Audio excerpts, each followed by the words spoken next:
So here we go. We're going to crack this one here. This is an exclusive half bottle, 375 milliliters from the Shelter Point Whiskey Club.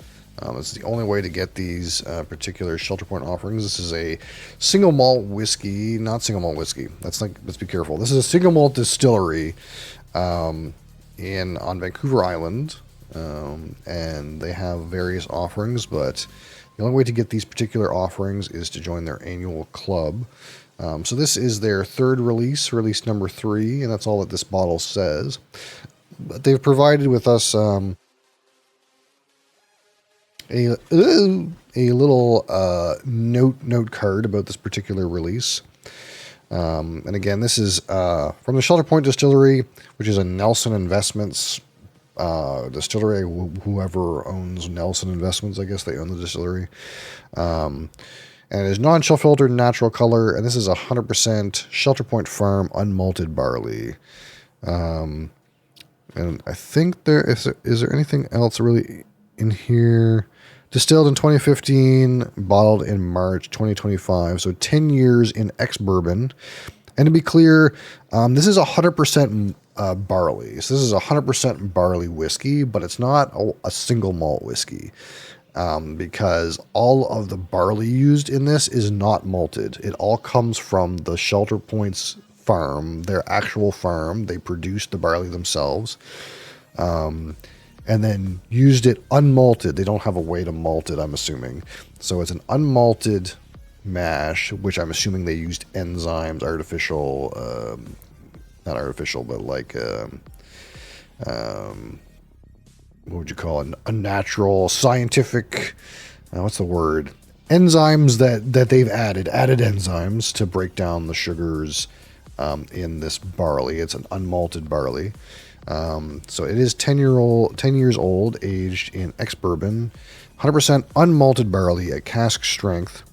But yeah, 10-year age statement, which again, Shelter Point is not that old. So I think their oldest age-stated release is 12 years old. That's the oldest bottle that they have available to purchase. So I don't know the exact date that the distillery started producing, but it's probably the kind of thing where, in a couple of years we'll get to see a 15 in this kind of idea, right? It's not been around for half a century or more, like every Scotch. So of course we have our Shelter Point Glencairn. We're repping the distillery, I suppose. So we'll pop this open and see what we think. And again, Shelter Point for me, like its typical single malt offerings, they have a very unique, like kind of salty graham cracker kind of note, which is something I've gotten off of no other distillate. So that's kind of like always neat and interesting when they have a kind of a unique distillate like that. You get this kind of like graham cracker thing going on, some fruity characters and graham cracker. Of course, they're on Vancouver Island, so sometimes you get some of that salty kind of component. So we'll see what awaits for us with this unmalted barley. Again, single pot still has at least 30% unmalted barley, but the rest of it is still malted. So I don't really know exactly what to think about a 100% unmalted barley offering, but here we go, I suppose. Nice popperoonie.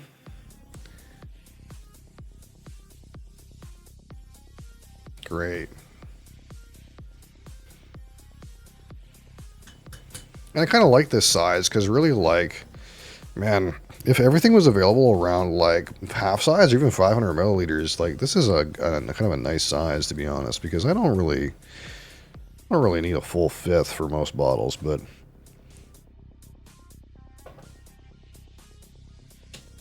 this is pretty good stuff. All right, that bottle really takes that light really well, doesn't it? Color pops. All right, so here we are. Here's our natural color 10-year-old ex-bourbon. Again, we would call this, it's a whiskey. It's a grain whiskey, I suppose. It's kind of weird to call it a grain whiskey considering it's 100% barley, but it is a grain whiskey, I suppose. Um, and again, we're at 120 proof, so it is a bit of a slapper. Right now, the volatile aroma I get is melted butter. That's what I'm getting out of the glass immediately from this distance. Like an aroma of like melted butter, or like you had some dough for like a bread, or you're making cookies or bread or something like that, and you like coated it in butter as a way to like, or oil. You know what I mean? That's kind of like the aroma that I'm getting right now. I'm going to give that a minute just because, again, it is at cask strength. So I don't want to like just get face first ethanol. So we're going to give it a little bit of resting time.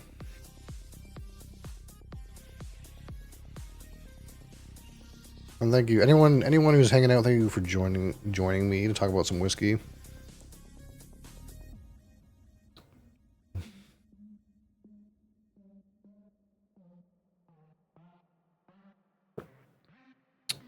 And again, if you're on YouTube, we do this every day at around 11 Eastern time. Depending on where you are in the world, it'll be different, but not every day. Every weekday at 11 Eastern time.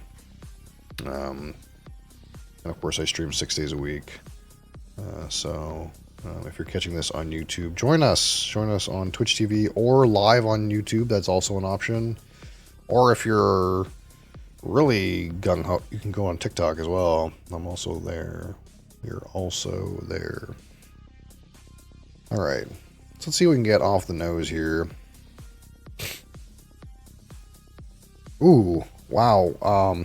That's a little different, a little spicy.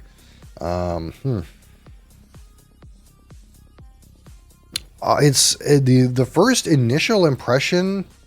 A swig of maple syrup. That is going to be much more sweet than what I got going on. The first initial impression I got off of this was like a spicy bourbon. Like that's, and that kind of makes some amount of sense. But obviously, this is not corn. This is barley. But it's like, yeah, it's got a little bit of like a feisty, a herbal, spicy character, like a spicy bourbon or a high rye bourbon, I suppose. I should make sure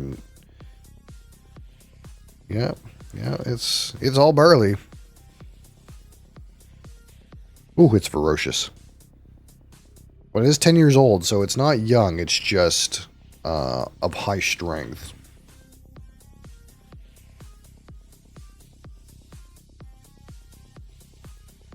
Oh, that's kind of interesting.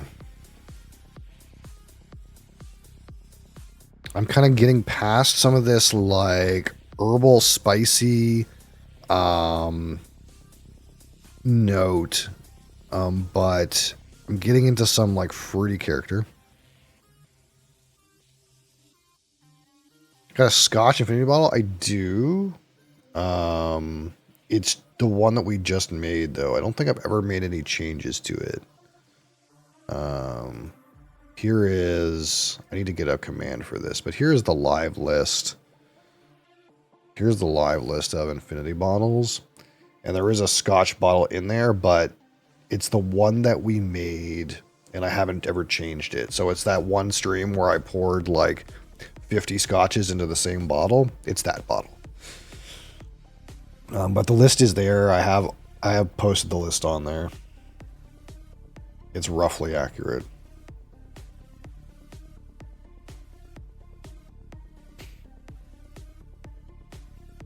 And of course, that spreadsheet also has like the community bottle and the bourbon bottle and the Irish bottle. Irish bottle, I've made some changes recently. We haven't done much to the bourbon bottle because of something weird tariff trade war stuff. And I have some more scotches I could add to the scotch bottle. We probably need to get on making changes to that, but.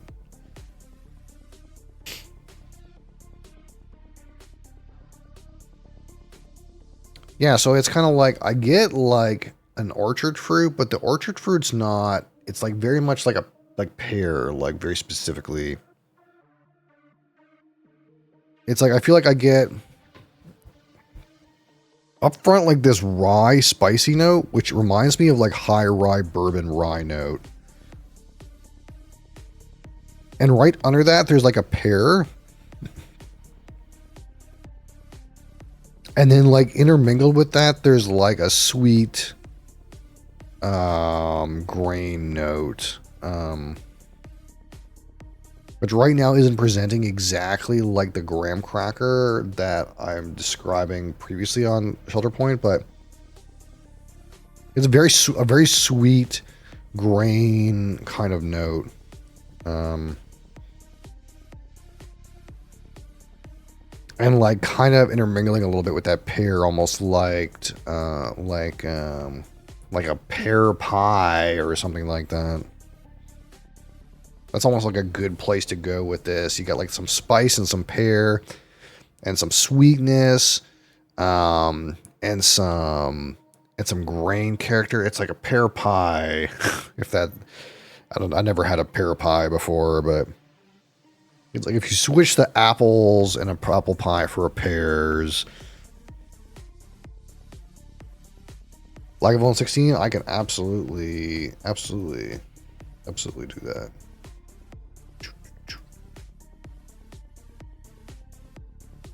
I think Lagavulin 16 is normally a little bit out of the price range, but I think I owe you a couple, so I don't mind doing that Lagavulin 16. Let me check. It is yellow, but we'll do it just for you.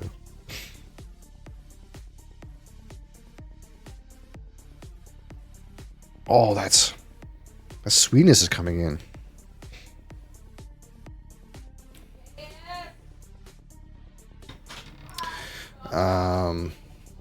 Enjoy that instantly, not even though it was smoky. Yeah, Bee's Knees also recently had Lagavulin 16. And I think you could describe a similar experience where it's like full on smoke. It's very smoky. But that's kind of like what there is to like about it. It's kind of like a lot of other whiskeys. It's like there's smoke components and then there's like vegetal peat components and then there's like fruity herbal components or something like that. And then Lagavulin 16 is kind of like there's smoke and like ex-bourbon, but it's like all kinds of weird different smoke characters, which was kind of what makes it really interesting.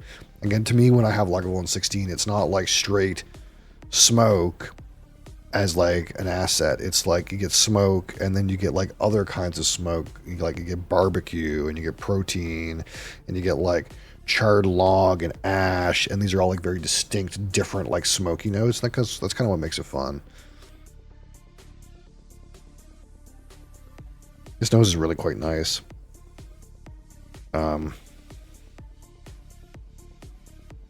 Yeah, for me,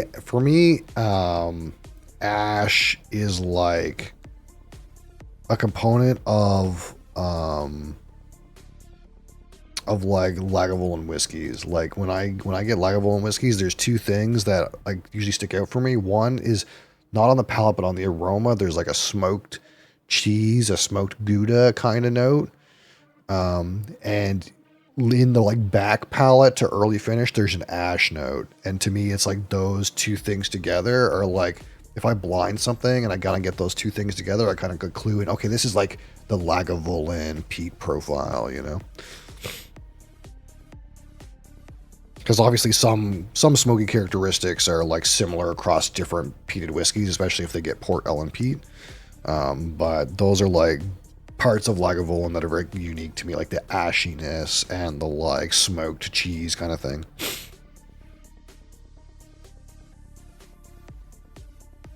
I'm living in this a little bit because it's kind of nice.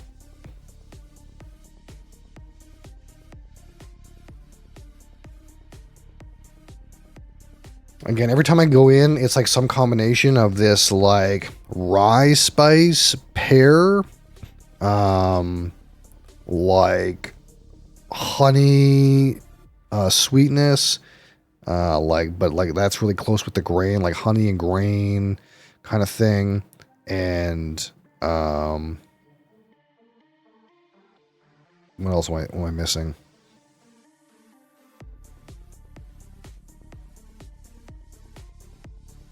Pear,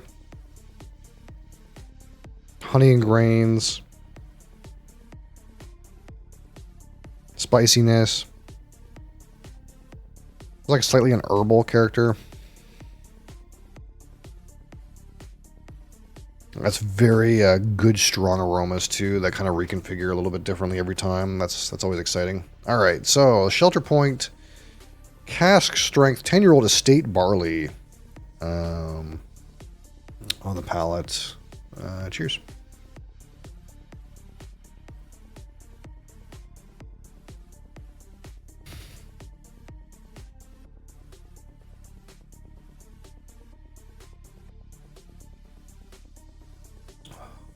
Ooh. That's hot. It's a little hot.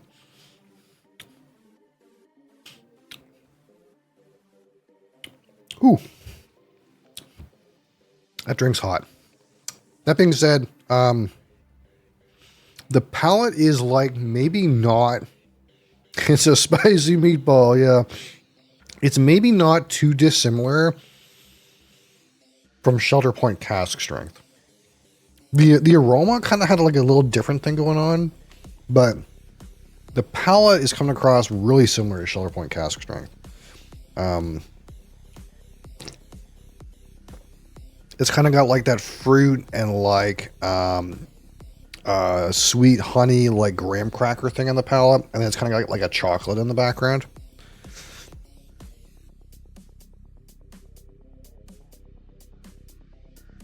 So what I'm going to do is of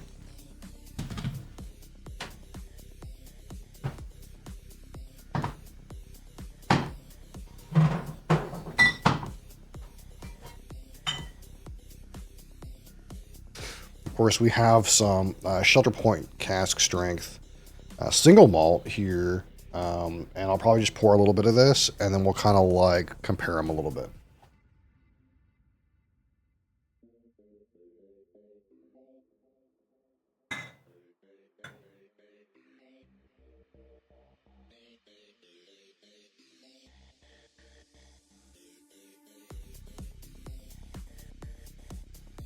So we're going to focus on the estate barley for a little bit longer, but I'm just going to pour this just because it's cask strength, and we'll just give it some time to get going. But of course, the main differences between this little club bottle and the regular Shelter Point cask strength single malt is, again, this is non-age statement, so this is like probably 7-8-year-old whiskey. This is at least 10-year-old whiskey. And I think it is just 10. Sometimes when you see like 10-year-old age statement, that means like, well, 10's the youngest whiskey, but they blended some 12 and 15 and 18 to make it taste a little better. This one I think is a specific batch. So I think this is just 10-year-old whiskey. But this is like maybe 7-8-year-old whiskey.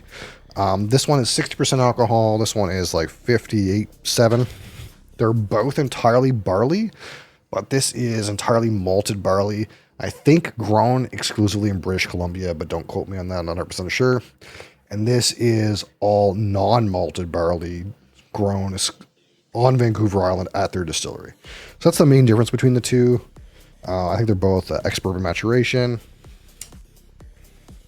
And this thing has a wild, or a fucking redbreast cork, because if you remember, this bottle got scuffed in shipping. So we'll pour a little bit of that.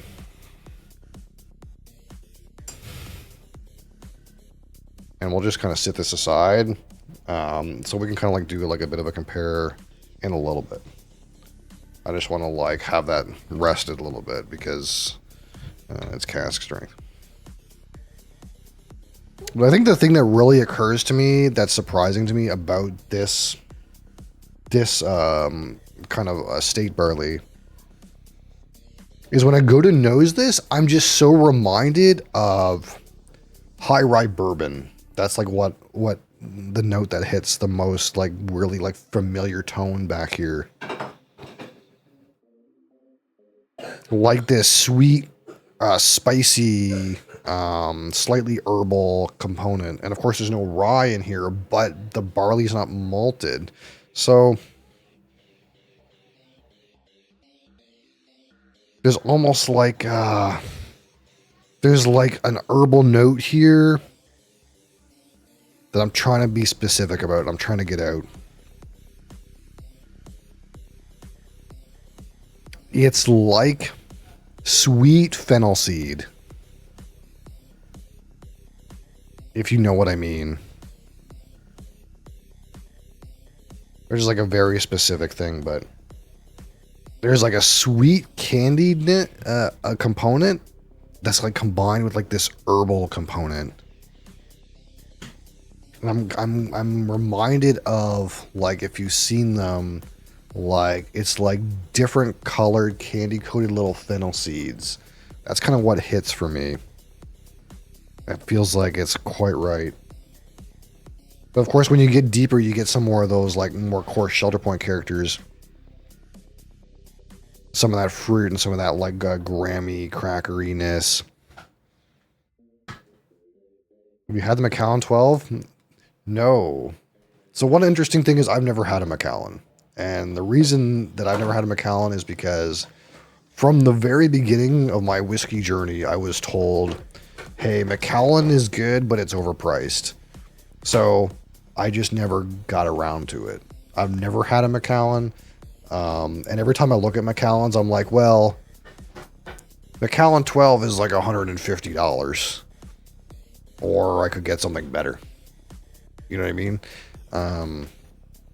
Because it's like, well, Macallan 12 is still just a 12-year-old whiskey. They just, instead of charging $100, they charge $150.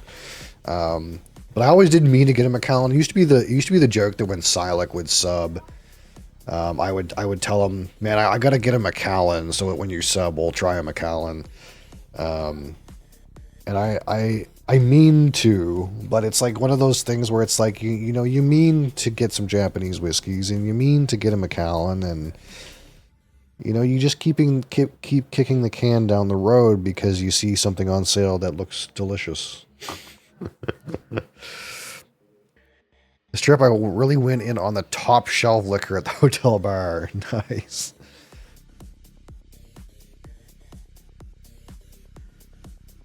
Oh, that's so interesting. There's just a weird, sweet, spicy note to this. I think I like candied or sweet fennel seed.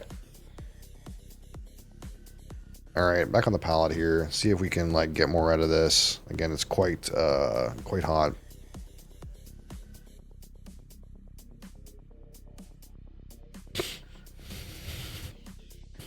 Mm.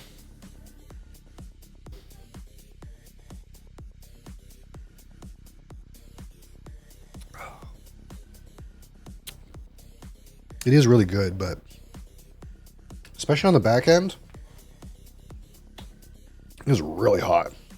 Like, whoo. Like, on the finish, where you start to get this like unsweetened chocolate note, it is very warming. Usually by like sip 2, I'm like pretty good, but this one's going to take 3, I think. Now, the initial flavors, like your attack and mid palate, again, like that sweet malty character, way fruitier on the palate, actually, way more of that like orchard fruit component. But man, as soon as you get to the back of the palate into the finish, it kicks up the heat. Like if you had Glenlivet, you basically tried Macallan. Maybe we could do that sometime. That's like another one I mean to do. Like I mean to get like a whole bunch of Glenlivets and just fuck around with them, because Glenlivets are like pretty cheap. Like that's the one thing you got to say about Glenlivet is like you can get a 15-year age statement Glenlivet for half the price of a Macallan 12. Like it's not bad value. Like, to be honest, like it's pretty good. Like their 15-year-old cognac cask or French oak or whatever it is like, you can get that for like $70. Like that's 70 Canadian dollars. That's like a pretty good price. But I know it's like soft, approachable whiskey at the end of the day.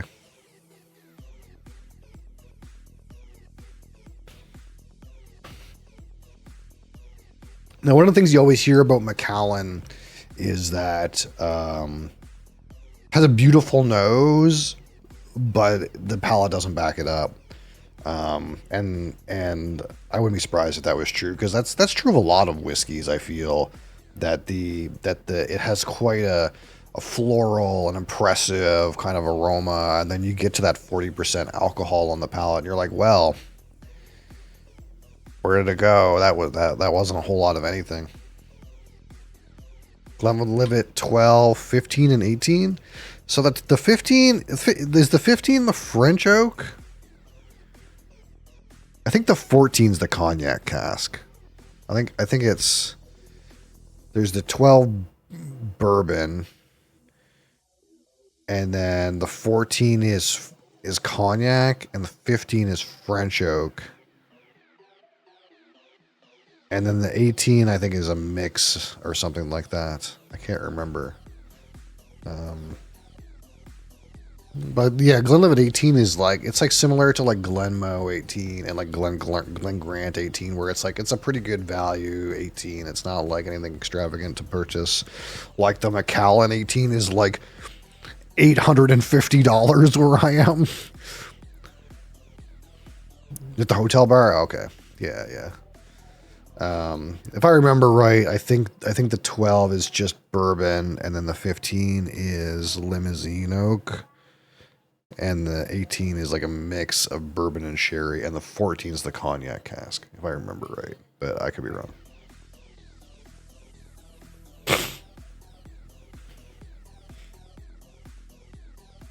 There weren't anything I'd be in a rush to buy. Yeah, that sounds like the experience I would expect you to have. You know, it's like they're fine. You know, they're not bad, but they weren't, you know, like, just because you go from 15 to 18 years doesn't make it a different whiskey. You know what I mean? It does improve certain aspects. It concentrates more flavors, but it doesn't change it into a different experience. You know.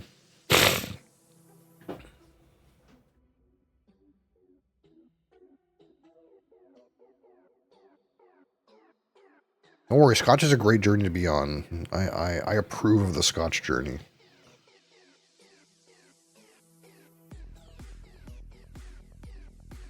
All right. See if I don't die on this.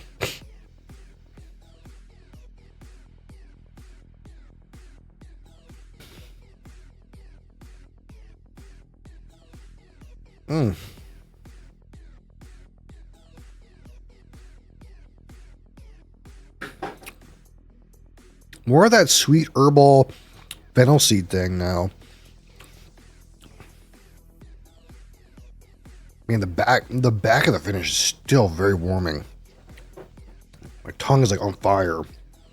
I'm not sure that's a good thing that's still happening, but it's like the finish is like very hot, very spicy, way more spicy than I think I would expect.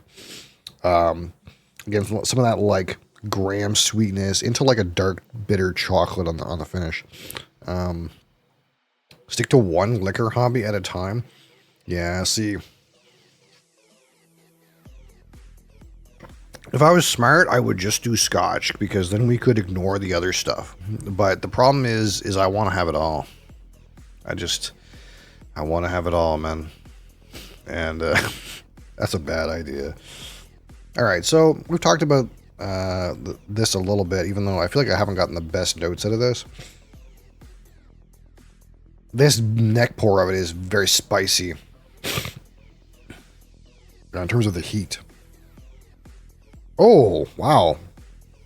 These couldn't be more different.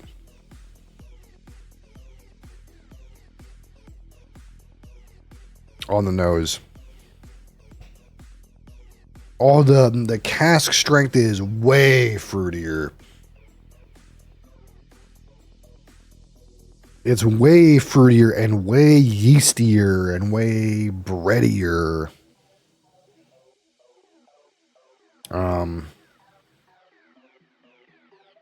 Yeah, the estate barley is like sweet herbal fennel seed.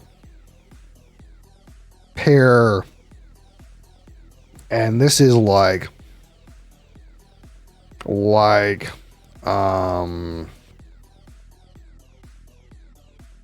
brighter fruit, baked, more like bread and yeast,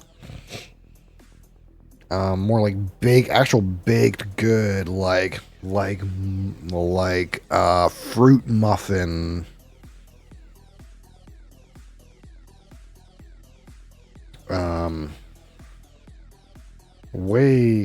Way darker, way spicier, like more like I go into this one, I get more like a brown sugar, by comparison, and then this one more like a light fruit sweetness or something. Okay, let's again try this 10-year estate barley.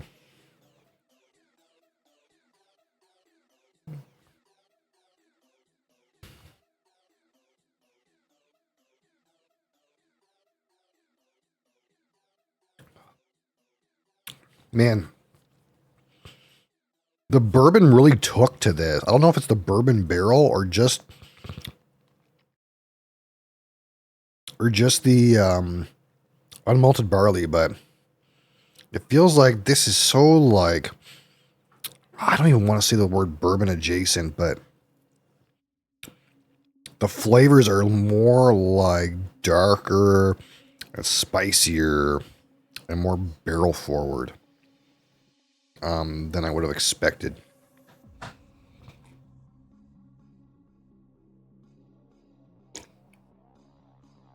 Okay, let's try this, again, the cask strength single malt. Let's see what we can glean by comparison on the palate.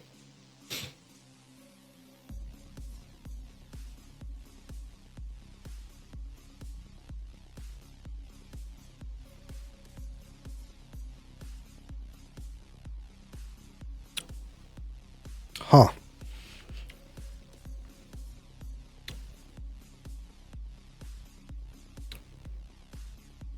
This one's like way... Let's not do that, cat. This one's like way lighter. They say have the same like unsweetened dark chocolate kind of finish, but this one, like, maybe the finish is stronger on that like unsweetened chocolatey mocha kind of thing. But the palate was way better on this one. As soon as I went to the cask strength, I was like, where's the palate? I feel like the palate was so soft compared to the 10 estate barley. Like this one had like that sweet spiciness, and some like darker sweetnesses, and this one was like very light, almost by comparison, despite being cask strength.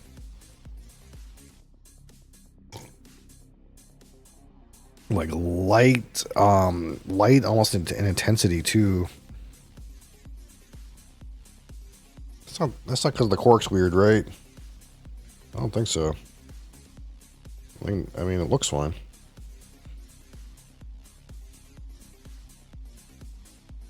I'm just so surprised. I'm surprised at how much darker and richer this 10 estate barley is.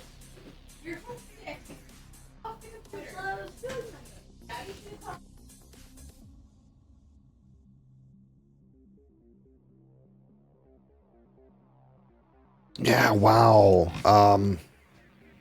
I think what I have to say about this comparison is I think the estate barley, like maybe this unmalted barley made it made it way spicier, but what it might be is it might be something to do with age, man. It feels like the barrel had so much more impact and oomph on this one. And this one felt kind of light in comparison. You know, I've had this bottle before, and I kind of felt like it was pretty good. The cork looks like it's fine, but so obviously this one came screwed up. But I think what this tells me is like when you add some more age, like when these guys get to release a 12, 15, and 18-year-old whiskey, it might be phenomenal.